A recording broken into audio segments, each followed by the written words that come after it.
Hey, Trinaweaves here with more news! Yes, I know, it's been a really long time since I made a video, and I apologize for that. But let me make it up to you with a whole lot of news summary from the past few weeks. We will start off with Shiny Meltan, who is now available in the game. For those who don't already have Let's Go Pikachu or Eevee, this unfortunately will not help you much, unless you happen to finish your Meltan special research in the next 2 weeks.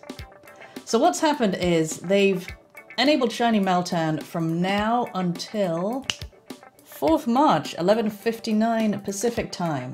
So if you've been paying attention to the whole Meltan thing outside of the special research, you'll know that if you transfer if you transfer a Pokemon from Pokemon Go into Let's Go Pikachu or Eevee on the Switch, then you get a mystery box. The mystery box can be opened once every 7 days as long as you keep transferring stuff, and that will give you around 17 Meltans spawning where you are for half an hour. What this event does is it changes the cooldown time for the box from 7 days to 3 days. Unfortunately for me, I opened my box the day before it started, which means I had to wait 7 days, but after that, I get to open a box every 3 days until 4th March and hopefully get a Shiny Meltan. Hopefully. On top of that, we also have the Lunar New Year event running, and it is the year of the pig in the Chinese zodiac, which means that Niantic have decided to feature Spoink. You can now get Shiny Spoink and therefore Shiny Grumpig in the game. They've also featured 11 other Pokemon, and those all correspond to the animals of the Chinese zodiac. Except for Electabuzz, which for some reason seems to be the equivalent of a tiger, I guess because it has stripes. The Lunar New Year event is running until 13th February at 1 PM Pacific time, so 9 PM UK time. And as well as Shiny Spoink being around and all those featured Pokemon, we have double Catch XP and double Evolution XP. There is also an increased chance of lucky Pokemon, and that is very interesting because the Silph Road have just published a bunch of research into the lucky rates, and it's very much dependent on the age of the Pokemon you're trading. Now bear in mind, these are the rates that are unboosted, in other words, the rates of lucky Pokemon that you would get outside of the Lunar event. So if the oldest Pokemon in the trade is less than a year old, your chance of getting a lucky is 1 in 20, or 5%. If the oldest Pokemon is a year old, then your chance of getting a lucky is 10%. If it's 2 years old, then chance of lucky is 25%. And if one of the Pokemon is from July or August 2016, your chance of getting a lucky is 3 in 4, or 75%. So for the next 2 weeks, your lucky rate should be even higher than that. If you've been sitting on any really old Pokemon for, 2 years or more, now is the time to trade it for something good. And of course, I'll be posting a link to the research in the video description. We've also had another batch of new Generation 4 Pokemon come out. A bunch of these will need Sinnoh Stones, some of them are new in the wild. So the ones with Sinnoh Stones are Gallade, which is from male Ralts, Froslass from female Snorunt, Licky from Lickitung, Tangrowth from Tangela, Ambipom from the Freaky Monkey, Ipom, and Yanmega from Yanma. The ones in the wild are Combi, which is so cute. Female Combi will evolve to Vespiquen. Glameow, which evolves into Purugly. Pranidos will evolve into Rampardos. And Shieldon will evolve into Bastiodon. I have only seen one of these in the wild so far, and this is with the silhouettes that allegedly show you Pokemon that are far away. But there's been a new app update, and my phone updated to it before I could stop it. And annoyingly, this new app update has massively, I say massively, it's probably only 100 meters or a couple of 100 meters, but it seems like it's massively reduced the distance at which you can see gyms, Pokestops, and Pokemon, but more importantly, new Pokemon silhouettes. So I've seen one Combi nearby so far, and the only reason we actually found that is because Nick's phone was showing it up because he's still on the old app. Mine didn't show it at all until it was maybe 750 meters away. My app did not show it until we were somewhere in the region of 350 meters away, which I am not happy about. So if you can avoid updating to the recent version of the app. On Android, it's 0.133.0. So I would avoid that and see if maybe Niantic are going to release another version that restores that distance. But on the other hand, the app also has separate entries in each Pokemon for gym and PvP moves. You'll be able to see, and I'll put up a screenshot, some moves that are a 3-bar move when you're attacking a gym are actually a 2-bar move in PvP. So I guess it's just a way to see that a little bit better. The actually useful thing about this version of the app is that they've added a new search term, and that is the exclamation mark to mean exclude. So you can do something like, I'm going to search for shiny here. And you can see we've got Bulbasaur up top. So if I search for Bulba, shiny ampersand Bulba, gets me only my shiny Bulbasaur, but if I put the exclamation mark in there, I get everything except the shiny Bulbasaur. So that can be useful.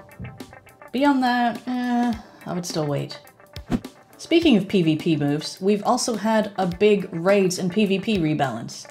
A whole bunch of Pokemon got new moves, and I'm not going to list them all here because there's far too many, but I'll link below to a list where you can see what you might want to change, perhaps. They've also changed the tier 3 to 5 raids, so those have more HP. Apparently it's because when we had a rebalance a few months ago, a whole bunch of Pokemon got more powerful, and that means that the tier 3 to 5 raids are now less challenging than Niantic intended. So they've changed it so you now should no longer be able to solo tier 4 and 5s. Well, I don't know if anyone could really solo tier 5s, except for Deoxys. But you definitely can't solo tier 4s now, or so they're saying. And tier 3 should be harder. We will get more Stardust per raid, so that's nice. And when it comes to PvP, a whole bunch of moves have been made slightly more powerful. Again, I'm not going to list them all here, I will link below, you can look those up yourself. Coming up on the 16th and 17th February is a new community day, and that is going to be Swinub. So we'll get shiny Swinub, shiny Piloswine, and they will also release the Gen 4 evolution, which is Mamoswine. For that, you're going to need Sinnoh Stones, so I would strongly suggest remembering to do your daily trainer battles, that is the training you get from going into the games nearby and fighting one of the 3 trainers there. And also, if you do PvP, then doing at least some kind of battles every day. You can get up to 3 rewards per day from PvP, plus 1 from your team leader. Team leader, not trainer battles, that's what I should have said. And those all have a chance of giving you a Sinnoh Stone. So really, you want to be sitting on quite a few of those so you can get Mamoswine with a special move. Special move hasn't been announced yet, but we will be getting triple catch Stardust. So if you have a bunch of star pieces, hang on to those as well, use them on the community day. Once again, Europe will be going first, followed by America, and then the Asia Pacific region. Which I was trying really hard not to call Australasia, but I guess that's not really inaccurate. When it comes to the Sinnoh Stones, the other thing they've said is, and you can check this in the game news yourself, earn 5 rewards per day from trainer battles during the Community Day weekend, earn up to 5 Sinnoh Stones from trainer battles on Community Day. Now that seemed a little bit vague, so a lot of people have been contacting Niantic to try and figure out exactly what that means. And we have quite a detailed response. On that weekend, so 16th and 17th February, instead of getting 3 rewards from PvP battles, you'll get 5. And if you happen to do those 5 PvP battles during the Community Day hours, you're guaranteed to get Sinnoh Stones from those instead of Stardust. It seems... Community Day for me is about walking around in circles and catching as many Pokemon as I can in order to get, you know, shinies. I want my shinies. I'm weirdly obsessed with them. I don't know why. It's just a different color, but I want them. So asking us to take time out of shiny hunting in order to battle other trainers just seems weird to me. Like, it's a very small window. Well, it's a pretty tiring window, but still. Why is it limited to those 3 hours when they could make us do the battles at any point during the weekend? I don't know. but there it is. In other news, we now have Palkia as the current tier 5 legendary, and that is a water and dragon type. These are the best counters for it. And it's actually really hard to catch. I can hit it quite consistently, but, and I'm still raging about this, I managed 17 great throws in a row, and it still ran away. So yeah, it seems to have a lower base catch rate than most others. I'm not bitter.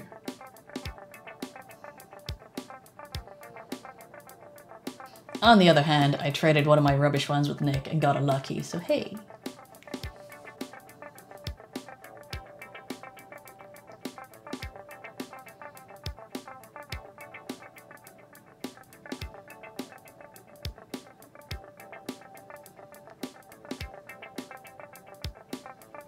Finally, for the past few months, we've been getting a new Spinda every new month.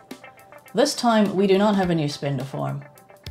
So if you didn't get the one in January, you still have a chance to get it now, because we also don't have a new set of research. Nor do we really have new research breakthroughs. So when you get your 7 days worth of stamps, you can still get, what are they? Articuno, Zapdos, Moltres, Raikou, Entei, Suicune. They have also added Lugia and Ho-Oh to that list, and of course their shiny forms as well. So, like on the one hand, yes, it's good. On the other, where's my shiny beasts? Anyway, that has been the news for the past like 3 or 4 weeks. I will be back on track from now on with weekly news and updates to the how to play Pokemon in the modern age. I mean 2019. So thank you guys very much for watching, and I'll see you next time. Goodbye!